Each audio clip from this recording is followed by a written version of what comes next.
They were the picture of newlywed bliss, champagne on the cliffs of Santorini, smiling selfies in sun-kissed lagoons. But 10 days later, only one of them would make it off the island. She said he slipped. Authorities found no witnesses, no signs of struggle, just a bruised body at the bottom of a ravine.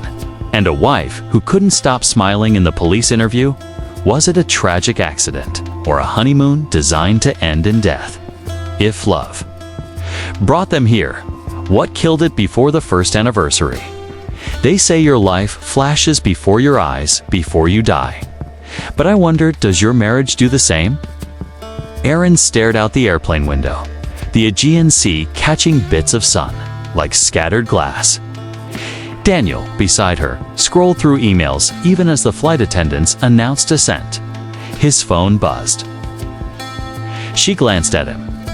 He didn't look up. The camera of their honeymoon vlogs painted a different version. Smiling selfies, arms locked. Tightly cocktail glasses raised in toast to forever. But reality was quieter, more brittle. Her voiceover began as if from a documentary. Everyone saw the perfect couple. He was successful. I was lucky. But no one saw what happened between. The pictures, a flight attendant stopped to offer champagne. Daniel refused. Erin took one, her fingers trembling slightly as the glass touched her lips. Alcohol dehydrates on flights, he said, his voice low. You'll feel bloated. She didn't reply, but sipped anyway, holding the taste like rebellion. Through the cabin speakers, the pilot announced landing. Welcome to Santorini, he said. Local time is 4:35 p.m. Erin smiled politely at the attendant, then turned to Daniel and said, We made it. He kissed her cheek, almost performative. Our forever starts now. Flashback 1 week earlier. The bridal suite was chaos, laughter, perfume, a fog. Of hairspray, Erin stared into the vanity mirror. Behind her, bridesmaids fluttered. Her mother adjusted her veil with trembling hands. You're so lucky, someone whispered. A man like that. A dream. Erin nodded. Her mascara wasn't even smudged. She looked perfect. And yet, beneath her satin bodice, her ribs ached. From a bruise Daniel insisted was just a playful grab during a disagreement 2 nights ago. No one knew. She hadn't told a soul. You can't ruin everything now. He had hissed in her ear that night, after she flinched from his touch. You said yes.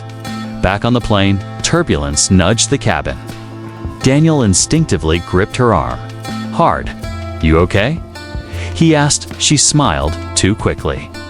Fine. His hand lingered, thumb grazing the bone of her wrist, like he was reminding her, you're mine, at the Santorini airport. A car waited with a placard. Mr. and Mrs. Hartley.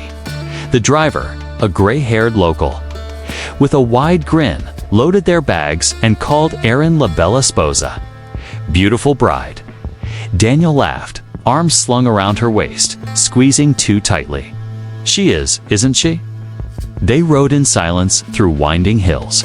The sea glistened like a blade to the left. Erin leaned closer to the window, her thoughts miles away. I always imagined our honeymoon like a movie. Turns out it was. I just didn't realize I wasn't the director. At the hotel, a cliffside villa waited, all white stone and cobalt shutters, with a private plunge pool that spilled toward the sky.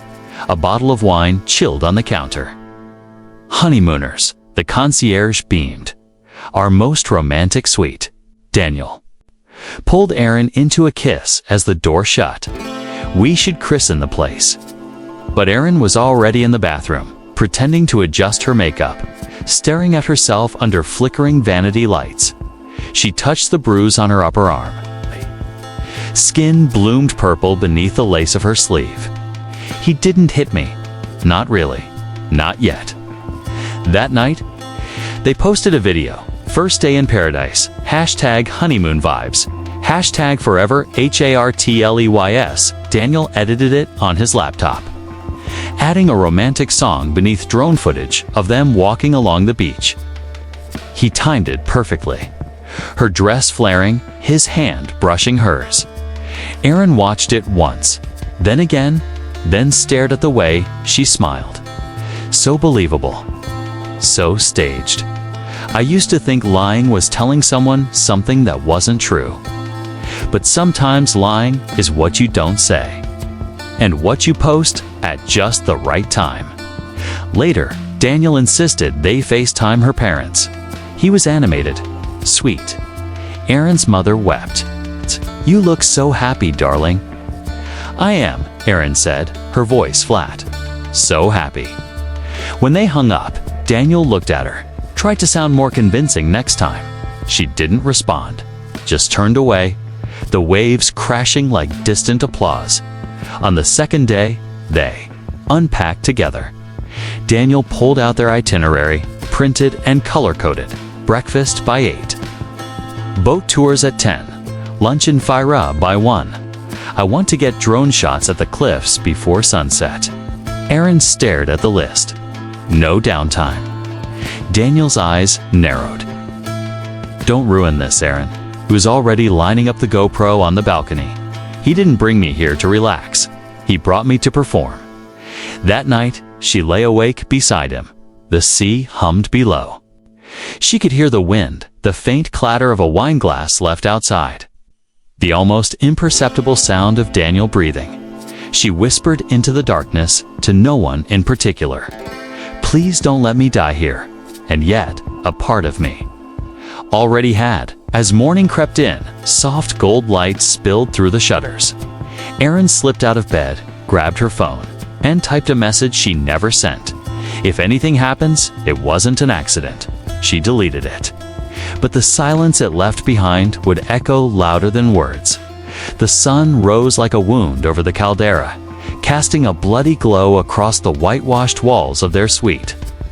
Erin stood at the balcony, wrapped in a towel, sipping bitter hotel coffee. Daniel was inside, typing furiously on his laptop. The sound of his keystrokes louder than the sea below. He didn't even look up when I stepped outside. Not when the robe slipped.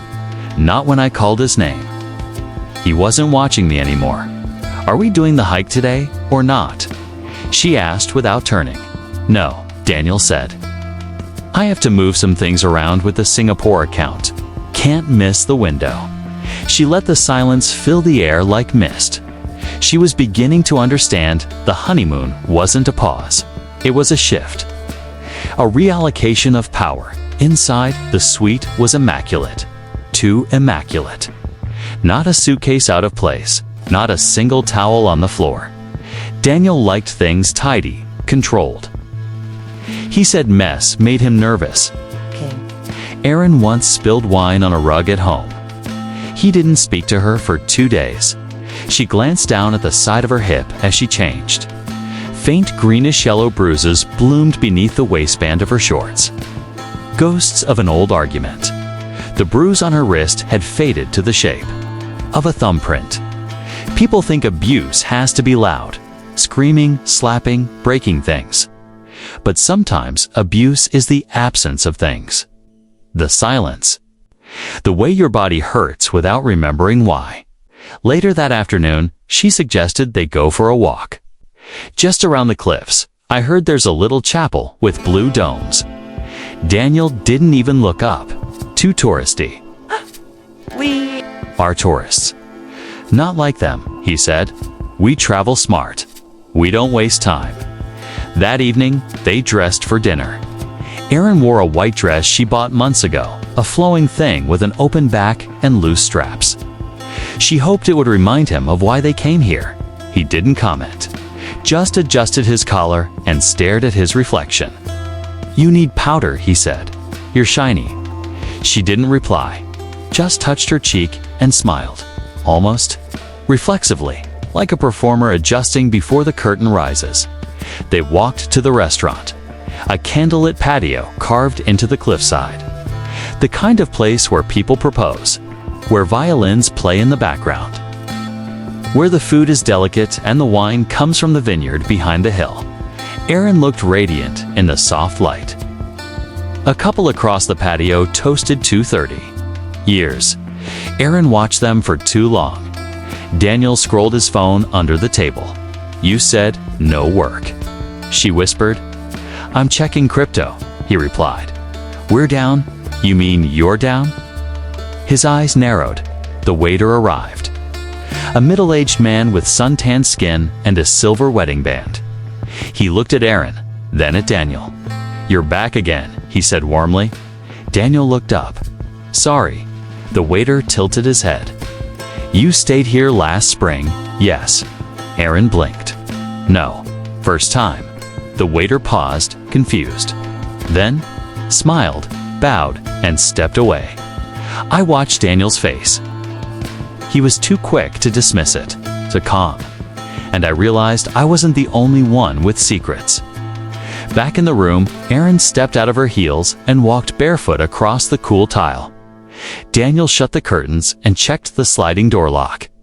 Who was he confusing you with? She asked. He shrugged. Probably someone else. You people. All look the same to them. You people. Daniel didn't answer. He was already back to the laptop, eyes glowing from the screen. Erin walked to the bathroom and peeled the dress away from her skin. The fabric had rubbed against a bruise. It bled again. She opened the mirror cabinet. Rows of hotel toiletries, untouched. And something behind the hairdryer. A folded receipt. She pulled it out. The hotel's logo, dated 4 months ago. Same suite. Same name, Mr. Daniel Hartley. He came here before, booked this place. Alone or not alone. She stared at the receipt for a long time before folding it and slipping it into her book between the pages of The Silent Patient. Outside, the sea turned black as ink. Somewhere across the room, Daniel's phone buzzed again. Erin turned off the bathroom light and stood in the darkness, her reflection now invisible in the glass. Tomorrow, she would ask about the receipt. Not tonight, not yet. Some truths needed. The right lighting. The next morning, Daniel staged a sunrise photo shoot on the balcony.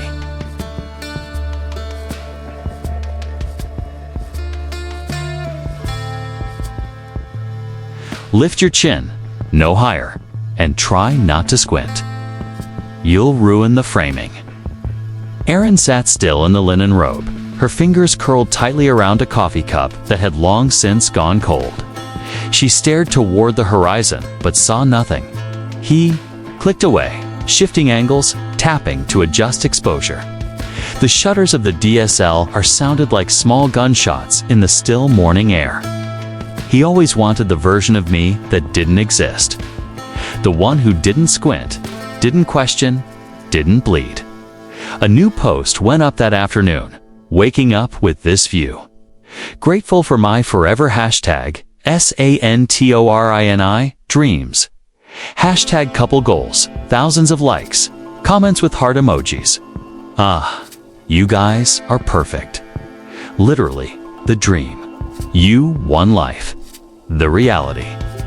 Dinner that night ended with a broken wine glass, red Merlot crawling down the wall like blood. Daniel had accused her of flirting with the waiter. She had asked him to put his phone away. Those were the crimes. The shouting stopped when the doorbell rang, room service. Daniel wiped the wall with a towel, then smiled and tipped the waiter generously as the door closed again. Erin's voice over-whispered like a confession. He only hurts me when no one's watching. But now, I watch. I record. That night, while Daniel slept, Erin turned on her phone's voice memo app. She lay in bed, whispering into it. Day 5. We haven't touched in 2 days. He says I make him anxious. I think he's hiding something. Maybe someone? She paused, then added, if something happens to me, just know I didn't fall. She sent it to Lena, her best friend back home, a therapist who always said, if you normalize things when you stop writing them down. Erin had started writing again, secretly, on her notes app. Beneath dummy grocery lists and fake itineraries were entries she dated in code. Today, he stared at me so long I thought he might apologize. But he didn't. He asked if I'd gained. Wait. The next day, Daniel wanted more photos, cliffside ones this time, white dresses, windblown hair, romantic shots on slippery rocks. He mounted the tripod carefully, adjusted the timer. "Be careful, Erin," muttered. He laughed. "Are you seriously scared of cliffs now?" Her smile was paper thin. The shots turned out beautiful, framed just right. The kind that make people believe in fairy tales. But when she looked closer, her smile didn't reach her eyes. In one photo, Daniel's hand gripped her waist tightly, so tightly you could almost see the indentations through her dress.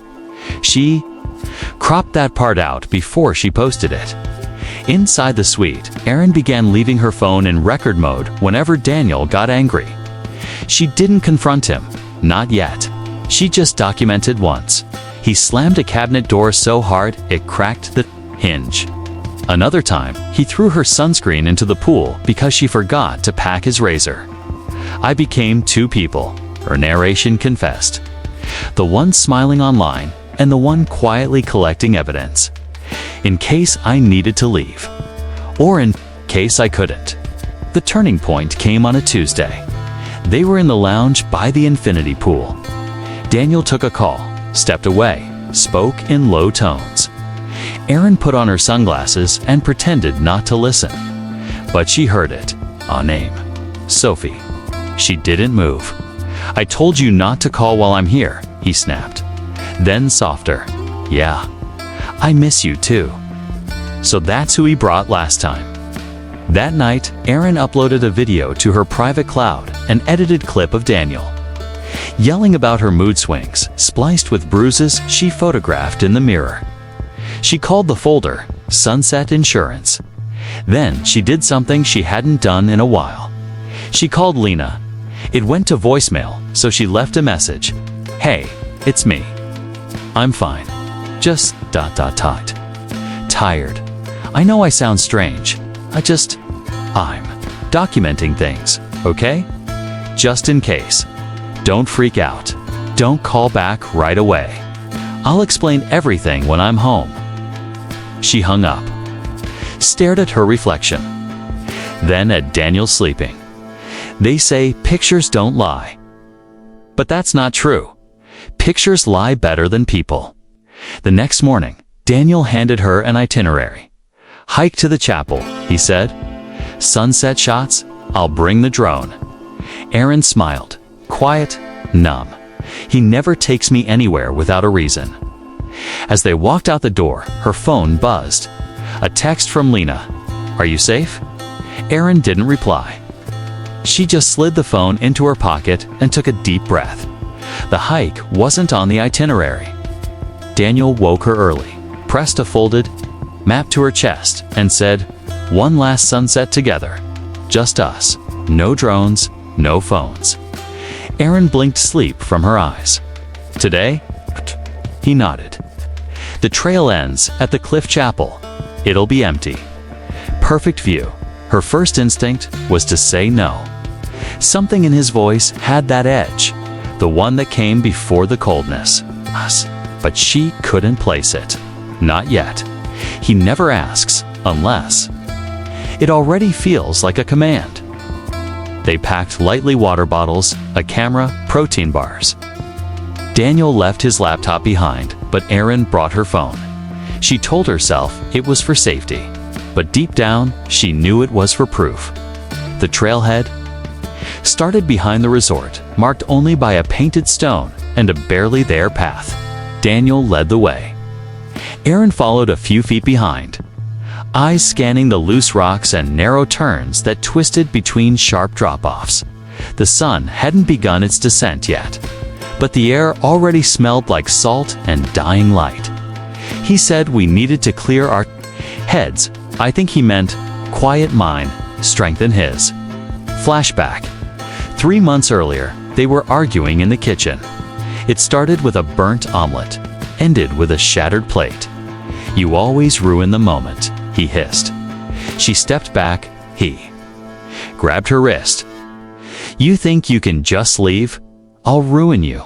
The words were soft, like a bedtime story. He never hit me. But sometimes, I wished he had. At least bruises proved something. Back on the trail, Erin's calves burned. She hadn't spoken. In 10 minutes, Daniel occasionally glanced back, as if to make sure she hadn't turned around. "Not much farther," he said. "You'll love it." She didn't reply. Her breath felt heavier now. Not from the climb, from what sat inside her chest. About halfway up, they passed a crumbled stone wall. Erin paused, fingers grazing the weathered rock. Something was carved into it. A name, a date, 2017. She wondered. How many people had walked this path before, and how many had made it back? They reached the chapel an hour later, a white structure no bigger than a shed, its paint peeling and bell long missing. Below, the ocean opened like a dark wound. Waves crashing soundlessly from this height. Daniel spread a towel on the rocks and opened a bottle of water. "We made it," he said, grinning. "Told you it'd be worth it." Erin sat beside him, legs tucked under her. Her skin glistened from the hike. Wind tangled her hair. She was too tired to fake the smile. He leaned toward her. "You still don't trust me?" She looked at him. "Should I?" Silence. Then he asked, "What's that supposed to mean?" "I think I wanted a fight, something loud, so I could finally scream back." Instead, she said softly, "Why did the waiter think we'd been here before?" Daniel shrugged. "He's probably wrong." He wasn't. "You're being paranoid again," he muttered, standing to stretch. "It's exhausting. Paranoid. Dramatic, hysterical. He never called me cruel, just unwell." She stood too, brushing dirt from her knees. The edge was only a few feet away now. No railing, no barrier. Just jagged stone and wind. "Do you still love me?" she asked. The wind carried her voice off the cliffside. Daniel didn't answer. He stepped forward, close to the edge, staring at the horizon. She couldn't see his face, only his back, stiff, unreadable. He used to say he loved me like oxygen. Lately, he acted like I was drowning him. Minutes passed in silence. Erin finally turned away and began walking toward the chapel. She needed walls, even crumbling ones. Behind her, Daniel said, "You're always testing me." She stopped. "No," she said without looking back. "This time, I'm watching." She entered the chapel. Dust motes floated in stale air. A single wooden bench leaned to one side. On the wall, faded icons half-eaten by time. She pulled out her phone. Check the signal. None. But the screen still displayed her last unsent message. "He's taking me to the cliffs. If I don't come back," she hovered over send. Her thumb trembled. Then footsteps. She turned. Daniel stood in the doorway, silhouette framed by dying light. "I saw that," he said. She pocketed the phone. Good. For a second, neither of them moved. Then he laughed, quietly. "You think everyone's going to believe your little recordings? You think they'll see a monster?" Erin didn't flinch. "I don't need them to." She brushed past him, exiting the chapel. The sky was bleeding orange now, shadows long and thin. Behind her, Daniel stayed in the doorway a little too long, watching the thing about predators. They don't always pounce. Sometimes they wait until you're close enough to push. They walked back in silence. The sun sank behind the hills. Shadows swallowed the trail at one point. Erin reached out just slightly to steady herself. Against a stone, Daniel didn't offer his hand. He never did. When they returned to the room, Erin showered in silence, warm water turning cold. Outside, Daniel poured wine. Later that night, he sat beside her on the bed, held her waist, and whispered, Let's never speak of today again. Erin stared straight ahead. Fine. But as he kissed her cheek, she reached beneath the bed frame. Felt the hard edge of her phone still recording. The screen goes black. Then, a burst of static. Police radio crackling faintly over silence. Body recovered. Male. Late 30s, Caucasian. Found below the Cliff Chapel. No witnesses. Then the video fades in, shaky camcorder footage. A rocky trail winding up a hill. A panicked voice, distant, female. Help. I can't find him. I think he cut to Erin standing alone by the cliffside chapel. Her white dress smeared with dirt and blood, hair tangled. No tears. She isn't screaming. She isn't shaking. She's calm. I think he tripped. She tells the first responder. Her voice is hollow, steady. It's almost rehearsed.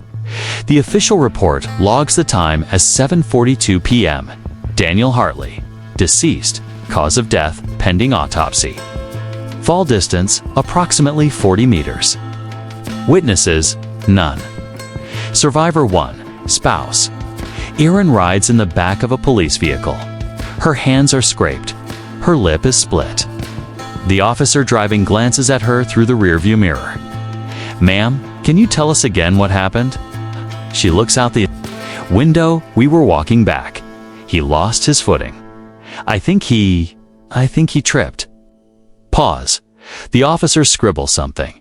And when exactly did you call emergency services? Her fingers tighten around the blanket draped over her shoulders. It took me a while to find a signal. Another pause. Too long.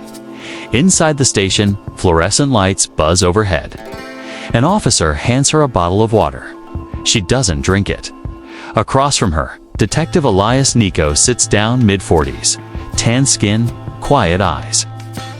He opens a file, but doesn't look. At it? Mrs. Hartley, I need to ask, are you injured? No. Did Mr. Hartley ever hurt you? She blinks. A beat. No. He leans forward. Are you sure? Narration cuts in. Her voice, older now, calm, cold. There's a moment after someone dies. A space, like standing between two mirrors. One reflection is who you were before. The other is who you'll become. And in between, silence. Erin is moved to a hotel while the embassy is contacted. She's told to rest, to remain available. She spends the first night sitting upright in bed, staring at the hotel phone. She doesn't call anyone, not even her parents. She stares at her suitcase, still zipped. At Daniel's bag, which the resort. Staff return to her. She doesn't open it. I should have cried. Should have collapsed. That's what widows do. But I wasn't a widow. Not really. I was ... free, and terrified of what that meant. The next morning, she's called back in. Detective Nico shows her a map. Points to the place Daniel's body was found. Based on the terrain, he says, it's not easy to fall. The ground. It's flat near the edge. You'd have to step over a ledge. Erin stays quiet. He flips the page. Surveillance photos from the trailhead. One shows Erin and Daniel walking up. Another shows Erin returning alone. Time dash stamped. 6:18 p.m. emergency. Call time. 7:42 p.m. An hour and 24 minutes, he says gently. Why the delay? I was in shock, Erin replies. I didn't know what to do. Nico nods, doesn't press. But he writes something down. Later that afternoon, a local journalist snaps a photo of Erin walking into the station. Hair pulled. Back, dark glasses, dressed in all white. The headline hits the tabloids by morning. Honeymoon horror, bride found alive. Groom found dead. Reddit threads explode with speculation. She looks too calm. I bet she pushed him. Look at her body language. She's cold. Back at the hotel, Erin finally opens Daniel's bag. Inside, clothes, passport, wallet, and his camera. She powers it on. It's a last photo. The cliff's edge, sunset blazing behind them. Only half her face is in frame. Daniel's arm is outstretched, holding the camera. She zooms in, his hand is clenched, not around her waist, but around her wrist. Tightly that night, she sits at the hotel desk and opens her phone. The folder labeled Sunset Insurance. Recordings, photos, she begins writing again. A new entry, they think I did it. Maybe I did, maybe not with my hands, but with everything else. The room is cold, not from temperature. From design, a blank space with 2 chairs, 1 camera, and a mirrored wall. Erin sits with her hands folded neatly on her lap. No tears, no tremble. Just the faint sheen of lip gloss catching the light. Detective Nico adjusts the recording mic. Whenever you're ready, Mrs. Hartley. She nods, exhales slowly. We walked up the trail before sunset. We were talking. He slipped. There was no scream. Just he was gone. Nico watches her. Not her words, her pauses. And then, I climbed down a little.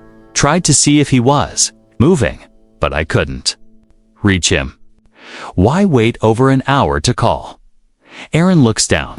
I panicked. I ran back. My phone had no signal. And then, I cleaned up a little. I didn't want to look. Wild, he scribbles.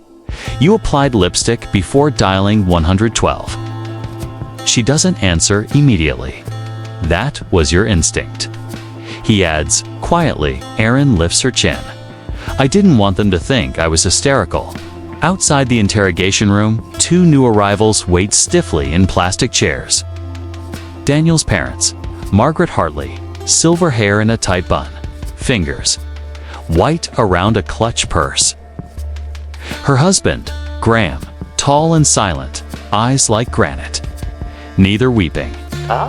Just watching the door as if it might confess something. A young officer approaches. They're still taking her statement. It may be a while. Margaret doesn't move, doesn't blink. She's lying, she says, flatly. You haven't heard? I don't need to. She's lying. She's always been cold. Flashback. Wedding day, Margaret pulled Erin aside during the reception. Under a white tent filled with fairy lights. My Daniel, she said, eyes fixed. He needs a wife who believes in him. Erin smiled politely. I do. Margaret leaned in. He told me about your moods, the medication that you get, ... Erin said nothing. Margaret's smile tightened. Just don't bring that darkness into our bloodline. Back at the station, Detective Nico shows Erin the surveillance stills again. This time, he points at the time stamps. You left the trailhead at 6:18. You called for help at 7:42. The trail takes 30 minutes max. That's over an hour unaccounted for. Erin shifts in her seat. I walked slowly. I was in shock. Is there anyone else up there? No, he waits. Then, are you sure? She hesitates. Just slightly. Then, yes. Across the hallway, Margaret and Graham are led into a small conference room. A liaison officer offers them water. Graham refuses. Margaret speaks first. We want his body flown home immediately. No autopsy unless necessary. The officer gently explains. Under Greek jurisdiction, it's required when death is unnatural. Margaret's face hardens. Then make it quick. I want my son home. Graham finally speaks. She did it. The officer's pen freezes. You can't just say she killed him, Graham continues. Maybe not with a knife, but she made sure he didn't come back. Meanwhile, Erin sits alone, waiting for her release papers. Her eyes fall on a file left open by accident. A printed photo Daniel's body, half covered by a white sheet, lying at the base of the cliff. She closes her eyes. I wanted justice. I didn't realize how many shapes it came in. Later that evening, Margaret and Graham arrive at the hotel where Erin's staying.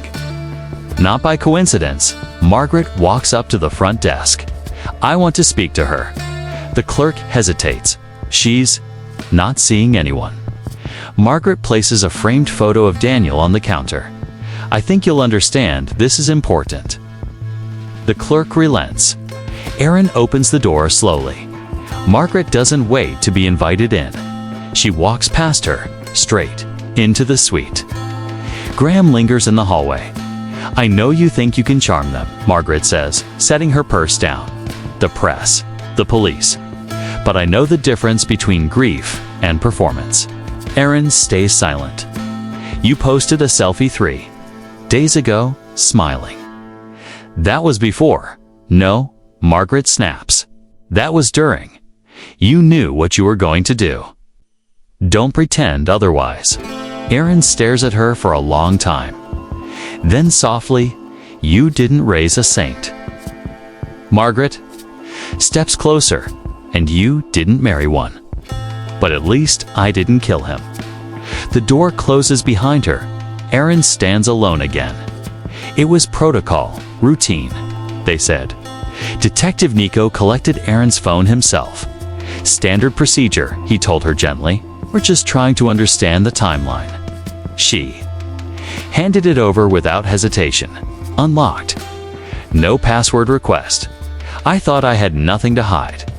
But then again, it's a difference between deleting and forgetting. The tech team at the Hellenic Police Cyber Lab started the scan that night. Messages, location history, cloud backups. Nothing out of the ordinary at first. Then they opened her notes app. There were 23 entries, most of them grocery. Lists a few reading lists, but buried beneath a file titled Packing Checklist Santorini was a draft that froze the room. If I don't leave him, one of us is going to die. No date, no recipient. Just those words. Nico printed it out, laid it on the table in front of his team. She wrote this before the trip. Someone muttered. Another tech, scanning the metadata added, created 2 months ago. Last edited 2 weeks before the flight. More entries followed, shorter, angrier, fragmented like flashes of thought she couldn't say aloud. He doesn't hit me, but he might as well. I sleep with my body against the door. He says I turn him into someone he hates. Maybe I do. And then, the most damning. Plan A. Wait. Plan B. Push. Detective Nico sat with the words for a long time. He'd seen confessions in blood, in tears, in drunken slips at funerals, but never in a note like this. Cold, strategic. He brought Erin back to the station. She wore the same white linen shirt from the day before. Hair tied low. No makeup. She looked exhausted. Do you recognize this? Nico asked, sliding the paper across the table. She stared at it. A long pause. Yes, she whispered. Did you write it? Another pause. Then, yes. Nico leaned forward. What did Plan B mean? Flashback. 1 month earlier, Erin sits on the bathroom floor, writing into her phone, while Daniel yells in the other room. It's muffled, but violent in tone. She types slowly. I've waited. I've begged. Nothing's changed. I'm running out of options. Back in the interview room, Erin rests her hands on the table. I didn't push him. Nico doesn't answer. You think that note is proof of murder? He waits. She leans in, voice barely audible. I thought about it. Of course I did. I wrote everything I couldn't say out loud. I wrote plans I never followed. That doesn't make them real. Some people might disagree. She closes her eyes. Those drafts were survival. I needed a way to breathe. Meanwhile, prosecutors begin building the case. The drafts are leaked, no one knows by whom. But within days, tabloids run headlines. Bride's phone holds chilling. Plan to kill Plan B. Push, murder, or metaphor. Twitter ignites. She literally wrote it down. Guilty. You don't plan self-defense. Others defend her. Read the context. This is trauma. If a man wrote this about his abusive wife, you'd call him brave. In the court of public opinion, Erin is both victim and villain, depending on the hour. Back in Greece, Nico walks through the timeline again. 5:52 p.m. Trailhead CCTV shows Erin and Daniel heading toward the cliffs. 6:18 p.m. Erin's scene. Walking alone, expression unreadable. 7:42 p.m. Emergency call made. 8:15 p.m. Body recovered. Overlay this with her notes. And the question isn't whether she was unhappy. It's whether she did something about it. Erin is granted conditional release while Greek authorities deliberate extradition options. She checks into a quieter hotel under a pseudonym, Alina Karas. To avoid paparazzi, she spends hours rereading her own notes. Some don't even feel like hers anymore. I hate that I hoped for an accident. Sometimes I dream I wake up and he's gone. Not dead, just gone. One entry stands out, buried deep in her cloud. What happens when survival starts looking like freedom? Detective Nico watches the wind whip across the cliffside chapel. Where Daniel died, he stands near the edge, imagining a struggle. A shove, a slip. The rock is slick. The ledge, uneven. You could fall here without meaning to, but you could also make it look that way. Later that night, he receives a call from the lab. We found something else. What? In the deleted folder, a voice memo. From when? 2 nights before the fall. Time-stamped 11:23 p.m. What's on it? There's a long pause. Then the text says quietly, he threatened her. Detective Nico pressed play. The voice memo was grainy. The recording barely audible under a hum of static. But the words were unmistakable. Daniel, I don't care how tired you are. When I say smile, you smile. Erin, inaudible Daniel, do you want me to ruin you? You're not the only one who can leave bruises. Then silence. Then a slam. Then. Crying Nico stared at the waveform on his screen. Then he closed the laptop and muttered, "We missed the beginning of this story." The team began reviewing wedding footage. Erin had sent the USB herself, almost defiantly. Touch it. Her. Note read. Maybe then you'll understand what I survived. The opening shot was cinematic. The couple under twinkling lights. A white aisle lined with candles. A string quartet humming Vivaldi. But Erin's smile never quite reached her eyes. Nico hit pause. Zoomed in. Her fingers trembled as she took Daniel's hand. His grip possessive. Firm dot behind them. The officiant read from a small leather-bound book. Later, the same officiant was interviewed. He remembered the day vividly. She kept wringing her hands, he said. Before we walked down the aisle, I asked if she was all right. She said, "I'm doing what I promised." "What did you take that to mean?" Nico asked. The man hesitated. "I thought it was cold feet, but now I'm not so sure." The investigation turned inward. Erin's bridesmaid, Maya Lynn, had flown in from Portland. She hadn't spoken publicly, but when contacted by Greek authorities, she agreed to a phone interview. "Yes, I knew," she said. About the cheating. She found out 2 weeks before the wedding. With who? Her trainer. The one she introduced him to. Did she confront him? Oh yeah, she told him she knew. He swore it was over.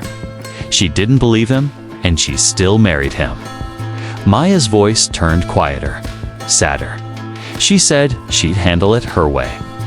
Erin's wedding vows were soft, fragile. Now rewatched under a different light. I promise to be patient with the parts of you the world doesn't see. I promise to listen, even when silence feels easier. Daniel's vows. You bring balance to my chaos. You fix the parts of me that break. Detective Nico made a note. She acknowledged silence. He praised control. Flashback. One night before the wedding, Erin stands barefoot in her hotel suite, holding a printout. Photos, messages, proof. Daniel sits calmly, sipping scotch. You're not going to leave me, he says. You sure about that? He stands, walks toward her. You'll marry me. Because you love me, and because no one else ever will. She doesn't flinch. I will marry you, she says, but not for the reason you think. Back in the present, the officiant is shown a freeze frame from the ceremony. She looks terrified, he says. But people smile when they're scared too. Detective Nico pins the final still on the caseboard. Erin in her wedding dress. Daniel with his hand on the back of her neck. Her body is leaning forward. His is locked behind hers. The optics had once been romantic. Now they read as possession. Erin sits in the corner of her temporary hotel room, watching the same footage on her phone. Her fingers hover over the pause button, but she doesn't press it. She stares at herself in the dress. At the moment the camera captures her flinch, a detail so small it hadn't even registered before. A knock at the door. A message under the doorframe. A single envelope. Inside. No note. Just a printed photo from the wedding. Her veil twisted. In wind, Daniel's mouth next to her ear. Whispering something. Her face, unreadable, and on the back, in handwriting she doesn't recognize. Was this when you knew? Erin wore white. Not the flowing linen of Santorini, nor the satin of her wedding dress, but a simple blouse, collar pressed, sleeves rolled neatly to the elbows. Her face was bare. No lipstick, no shimmer. Just the clean, raw expression of someone who had either made peace or war. She sat across from Detective Nico in a room with no windows. One camera, 2 mugs of coffee, a manila folder between them. Neither of them reached for it. He turned on the recorder. Are you comfortable? She looked around. You don't get comfortable in a place like this. But yes, he paused. Then, did you push your husband off the cliff? Her lips twitched, not quite a smile, not quite denial. You want a story? She said softly. Not an answer. Nico leaned forward. Try me. Flashback, the morning of the fall. Daniel presses his hand to Erin's lower back. Don't forget your phone, he says. Wouldn't want to get lost? She slips it into her pocket. He watches her do it. Watches everything. On the trail, he walks ahead. She watches the wind move his shirt. Imagines it yanking him from the edge. I didn't push him. Her voice echoes in narration. But I might have wished the wind would. Back. In the room, Erin wraps her fingers around the paper cup. I used to think love was unconditional. She says, eyes distant. But real love has terms and penalties. You wrote Plan A. Wait. Plan B. Push. Was that literal? She shakes her head. No, that was desperation. Boiled down into options. Desperation to do what? Survive. A silence stretches between them. Then she adds, sometimes love gives you a way out. Nico pushes the folder across the table. Inside, stills from the drone. The final photos Daniel captured. Kairon in the frame. At the edge, his hand around her wrist. Her body turned slightly away. He slides another page forward. The autopsy report. No defensive wounds. No broken nails. Just a bruised shoulder. Consistent with falling. Not being shoved. According to this, he says, there's no clear sign of a struggle. Erin looks at the page but doesn't touch it. Isn't that what everyone wants? A clean story. He studies her. So, what did happen? She leans back. We argued. I told him I knew everything about Sophie, about the trainer, about Sophie, about the gaslighting. He laughed, said no one would believe me, that I'd look hysterical, unstable, petty. Her voice tightened slightly. He stepped closer. I stepped back, and then he slipped. Nico waits. I reached, she adds, quietly. I think I reached. You think? I don't remember if I caught him or just watched. Beat. Does that make me a killer?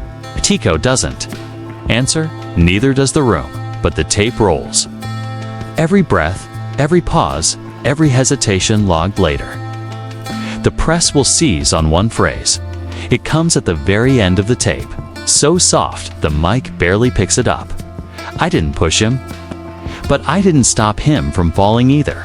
The silence that follows lasts 17 seconds, long enough for the weight of it to settle, long enough for guilt or vindication to fill the void.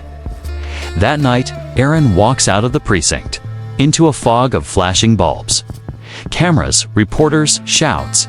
Did you kill your husband? Are you going to prison? Erin, are you guilty?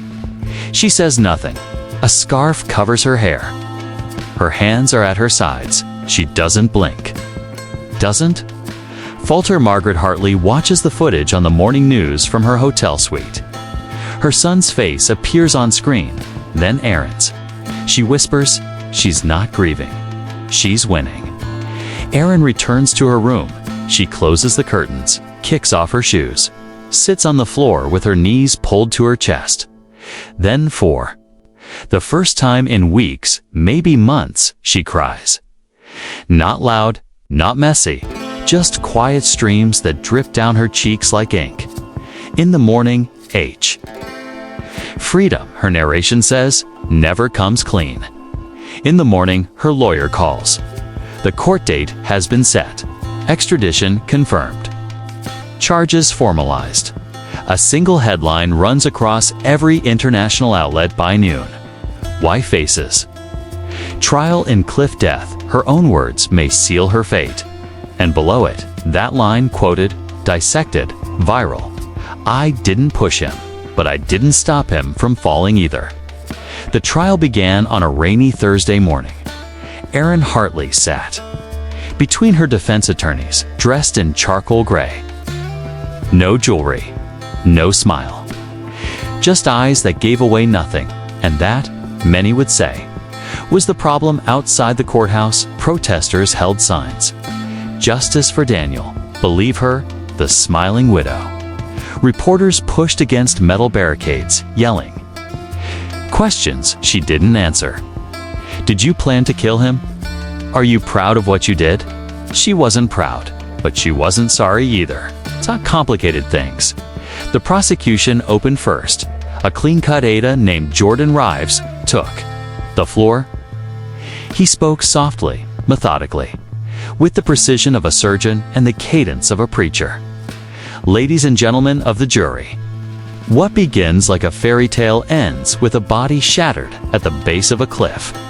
Erin Hartley planned this. She visualized it, wrote about it, waited for the moment, and pushed. He played the slides like a slideshow of motive. The notes app, the voice memos, the trail timing. The 1 hour and 24 minutes. And finally, the quote. Plan A, wait. Plan B, push. Rives turned to the jury. You don't need a video of her hands on his back. You need only the truth she told herself in secret. Erin's attorney, Monica Reyes, had a different story. She walked up in soft heels, holding a single manila folder.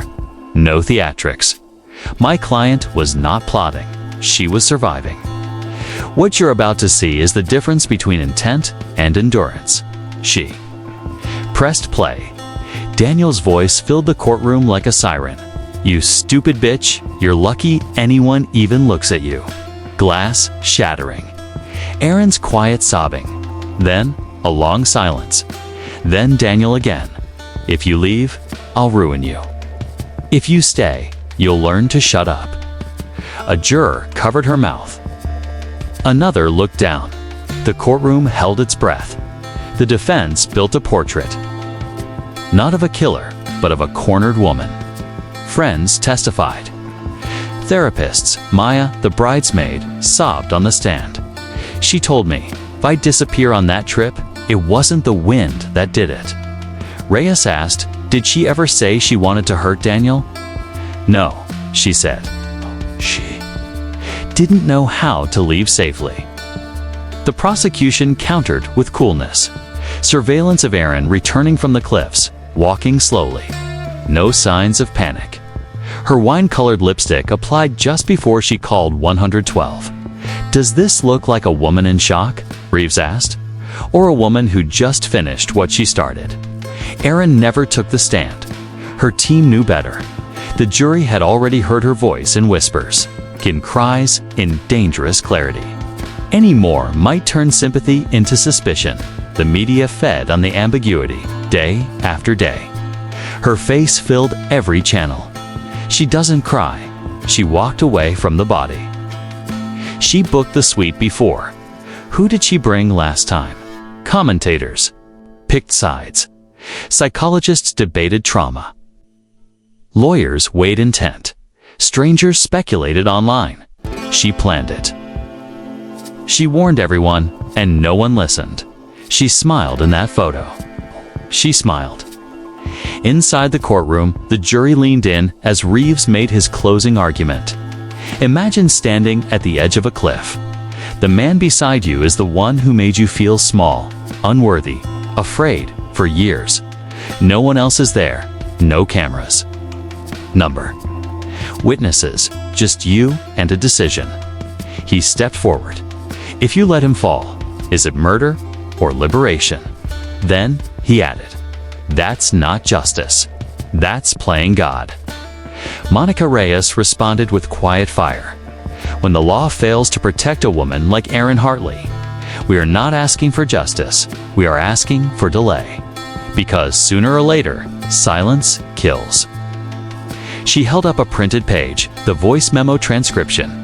You're not the only one who can leave bruises. Then she folded it, slowly. She didn't push him. He fell. But what pushed him there was years in the making. The jury deliberated for 16 hours. 6 men. 6 women. They rewatched the wedding video. Listened again to the tapes. Studied. The cliff's photo angles dot and read the line over and over. I didn't push him, but I didn't stop him from falling either. On verdict day, Erin sat expressionless. The courtroom hushed as the foreperson stood. We, the jury, find the defendant a pause so long it felt intentional. Not guilty. Graham Hartley's hand clenched around his tie. Margaret gasped. Not from grief, but fury, across the aisle. Monica put her hand over Erin's. Erin didn't move. The judge banged the gavel. Court is adjourned. Erin walked out into blinding flashes. No words, no statement, just a door opening. And closing behind her, narration returns, steady and solemn. The law weighed the facts, but the world still wanted blood. And no verdict could change the question everyone kept asking. Did she get away with it? The words echoed. Louder than the gavel, not guilty. In the courtroom, time fractured. Gasps, murmurs.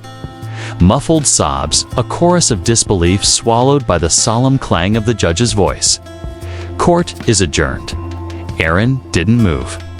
Not at first. She felt Monica's hand tighten around hers, grounding her like an anchor in a storm. Her other hand, white-knuckled in her lap, released just slightly, the only outward sign that the verdict had landed. Behind her, Margaret Hartley let out a soft, guttural noise. Not quite a scream, not quite a cry. Just the sound of something. Breaking where no one could see. Outside, the courthouse steps erupted. Protesters shoved against railings. Signs wavered in the rain. This is not justice. Daniel deserved better. She played the system. Police lined the exits in navy blue uniforms, forming human corridors to part the crowd. Erin descended the stairs between them, who'd pulled low, face unreadable. Cameras clicked like machine guns. A man shouted, "Murderer." Another called her brave. She kept walking by midnight. The headlines were everywhere. Erin Hartley acquitted in cliff death trial. Justice or manipulation? The nation reacts. Cable. News spun expert panels. One lawyer praised the jury for upholding reasonable doubt. A psychologist questioned her emotional detachment. Twitter asked if justice still mattered when the truth stayed in shadows. She didn't cry. She looked relieved. She knew she would win. And then she vanished. No public statement. No book tour. No interviews. No more appearances. Outside a shadowy, grainy photo near an airport gate 3 weeks later. The world moved on, briefly. Another case. Another tragedy. Erin faded like fog on glass until the podcast it was called. Blue Widow, an investigative series hosted by a journalist named Joss Adler, who claimed to have exclusive insight into the mind of the most enigmatic acquitted woman in America. Episode 1 dropped at midnight. By morning, it had 1 million downloads in the first episode. Joss revealed the contract. Erin Hartley had signed a 7-figure book deal with a major publisher under the working title, The Cliffside Vow. The publisher declined to comment. Joss's narration posed the question. Everyone thought, but never said, is she writing her truth or rewriting the ending? Clips leaked online. A ghostwriter hinted at unfiltered access. She has her reasons, they said. But she's not asking for forgiveness. She's asking for the last word. The public backlash was instant. Bookstores announced they would not carry it. Victim. Advocacy groups held press conferences condemning her. Margaret Hartley appeared on morning television. Her voice wavered, but her rage did not. She didn't. Just kill my son, she said. She sold the story. Meanwhile, Erin remained silent. Somewhere in a coastal rental outside the city, she sat at a desk beside a window. The manuscript glowed on her laptop. Chapter 1.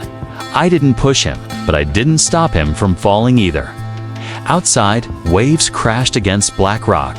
Inside, she typed without pause in the final shot of the podcast trailer. Her voice plays over a slow zoom into the cliff where it all began. Everyone wants the truth, but they don't want to hear it from someone who survived it. So ask yourself, was justice served or just outmaneuvered? The trail hadn't changed. The stones were still loose in places. The air still carried the tang of salt and sun-bleached grass. Seagulls circled above, shrieking like distant memories. Claire Hartley, Daniel's sister, climbed the winding path with slow, deliberate steps. Her boots crunched against gravel. A breeze tugged at her scarf. In her hand, protected by plastic, was a photograph. It had taken her 6 years to come here. 6 years of watching interviews, turning off radios, deleting headlines. 6 years of pretending Daniel had died somewhere ordinary. A car crash. Maybe a misstep at home. Something that didn't involve cliffs, betrayal, or silence. The chapel came into view, just as faded as it had been in the trial photos. She didn't go inside. Instead, she walked straight to the cliff's edge. Below, the ocean frothed like it had swallowed too many names. Claire crouched, unzipped her backpack, and took out the photo. It was from the wedding. The one moment Daniel had genuinely smiled. She was in the background, clapping. Erin stood beside him. Veil caught mid-air like wings. If you didn't know what came after, you might think this was joy. She placed the photo on a flat stone, cured it with a small piece of coral. Rain had begun to fall. The ink blurred softly. You could have left her, she whispered. You didn't have to marry her, just to control her. She closed her eyes. But she didn't have to kill you either. The voiceover begins. Erin's voice, older now, measured, removed. Some falls are accidents, the product of loose footing and bad timing. Cut to aerial footage, the cliff rising like a jagged tooth above the sea. Some are consequences of the things we say, the things we don't. Flash to the still. Daniel's hand clenched around Erin's wrist in that final photo. And some are both. The camera lingers on the trailhead, the painted rock, the empty chapel. And finally, the spot where the photo lies, soaked, curling. At the edges, Erin never returned to the island. Her book was published under a different name. It became a bestseller. She gave no interviews. Claire read it once. Just once. She didn't believe all of it, but she didn't disbelieve it either. At the edge of the cliff, Claire stood in silence. The wind pulled at her coat. The sea roared like it was trying to say something she couldn't understand. She didn't cry. She hadn't cried in years. She simply looked down and then looked away. Some stories end with answers. The voiceover says, ours didn't. The screen fades to black. Then the faintest echo of waves crashing.